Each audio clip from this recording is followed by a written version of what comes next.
இன்னைக்கு எங்களுடைய சட்டமன்ற உறுப்பினர் மார்க்கண்டேயன் அவர்கள் வந்து தெரியும் சிறையில் அடைக்கப்பட்டிருக்கிறாரு.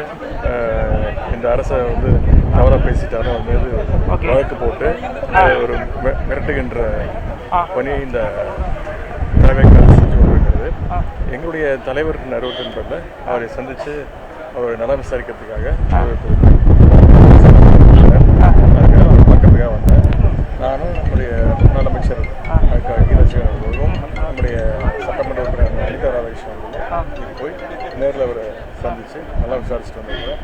ரொம்ப தைரியமாக இருக்கிறாரு, மகிழ்ச்சியாக இருக்கிறாரு. தொடர்ந்து திமுக உறுப்பினர் மேலே வழக்கு பதிவு பண்ணுறாங்க, எப்படி பார்க்குறீங்க சார்? தொடர்ந்து அனிதா ராதாகிருஷ்ணன் தொடர்ந்து இப்போ மேலே பண்ணியிருக்காங்க, அது எப்படி பார்க்குறீங்க? இது அந்த அரசனுடைய எதனுடைய ஒரே பணியாக தான் பார்க்குறாங்க. வேற என்ன பண்ணிட்டு இருக்காங்க? சோஷியல் மீடியாவில் அவங்க கட்சியை சேர்ந்தவங்க சொல்லப்போனால் அது தூத்துக்குடியில் திருநெல்வேலியிலலாம் வந்து தாவேக்க நிர்வாகிகள் மீது அவங்களுடைய கட்சிக்காரங்களே வந்து குற்றச்சாட்டுகள்லாம் வச்சுருக்கிறாங்க. அதெல்லாம் சட்டமன்றத்தில் பேசியிருக்கிறேன். அதை பற்றிலாம் இந்த அரசு கொஞ்சம் கூட சீரியஸ் ஆகிக்காங்க. சொல்லப்போனால் அவங்களுடைய கட்சிக்கு நிர்வாகிகளே இன்னைக்கு பல்வேறு புகார்களை சொல்லிட்டு இருக்கிறாங்க. அதை பற்றிலாம் இந்த அரசு எந்த நடவடிக்கை எடுக்கலை. முழுக்க முழுக்க திராவிட முன்னேற்ற கழகத்தையும் எங்களுடைய சட்டமன்ற உறுப்பினர்களையும் அண்ணா திராவிட முன்னேற்ற கழகத்தின் சட்டமன்ற உறுப்பினர்களை வாங்குவதிலும் சோஃபா கொடுத்து சொல்கிறேன்.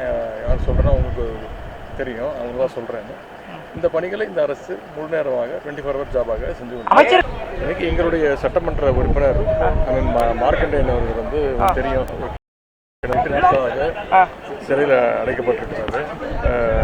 இந்த அரசை வந்து தவறாக பேசிட்டாரு, அவர் மீது வழக்கு போட்டு ஒரு மிரட்டுகின்ற பணி இந்த தலைமைக்கு செஞ்சு கொண்டிருக்கிறது. எங்களுடைய தலைவர் அறிவுறுத்தின்பதில் அவரை சந்தித்து அவரை நலம் விசாரிக்கிறதுக்காக பக்கத்துக்காக வந்தேன். நானும் நம்முடைய முன்னாள் அமைச்சர் கீழச்சிவன் அவர்களும் நம்முடைய சட்டமன்ற உறுப்பினர் அனிதா ராதாகிருஷ்ணன் அவர்களும் போய் நேரில் அவரை சந்தித்து நல்லா விசாரிச்சுட்டு வந்திருக்கிறேன். ரொம்ப தைரியமாக இருக்கிறாரு, மகிழ்ச்சியாக இருக்கிறாரு. தொடர்ந்து திமுக உறுப்பினர் மேலே வழக்கு பதிவு பண்ணுறாங்க, எப்படி பார்க்குறீங்க சார்? தொடர்ந்து அனிதா ராதாகிருஷ்ணன் தொடர்ந்து இப்போ மேலே பண்ணியிருக்காங்க, அது எப்படி பார்க்குறீங்க? இது அந்த அரசனுடைய எதனுடைய ஒரே பணியாக தான் பார்க்குறாங்க. வேற என்ன பண்ணிட்டு இருக்காங்க? சோஷியல் மீடியாவில் அவங்க கட்சியை சேர்ந்தவங்க சொல்லப்போனால் அது தூத்துக்குடியில் திருநெல்வேலியிலலாம் வந்து தாவேக்க நிர்வாகிகள் மீது அவங்களுடைய கட்சிக்காரங்களே வந்து குற்றச்சாட்டுகள்லாம் வச்சுருக்கிறாங்க.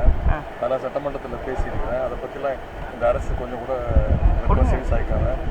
சொல்லப்போனால் அவங்களுடைய கட்சிக்கு நிர்வாகிகளே இன்னைக்கு பல்வேறு புகார்களை சொல்லிட்டு இருக்கிறாங்க. அதை பற்றிலாம் இந்த அரசு எந்த நடவடிக்கை எடுக்கலை. முழுக்க முழுக்க திராவிட முன்னேற்ற கழகத்தையும் எங்களுடைய சட்டமன்ற உறுப்பினர்களையும் அண்ணா திராவிட முன்னேற்ற கழகத்தின் சட்டமன்ற உறுப்பினர்களை வாங்குவதிலும் சோஃபா கொடுத்து சொல்கிறேன். யார் சொல்கிறேன்னா உங்களுக்கு தெரியும், அவங்க தான் சொல்கிறேன்னு. இந்த பணிகளை இந்த அரசு முழு நேரமாக 24 hour ஜாபாக செஞ்சு கொண்டு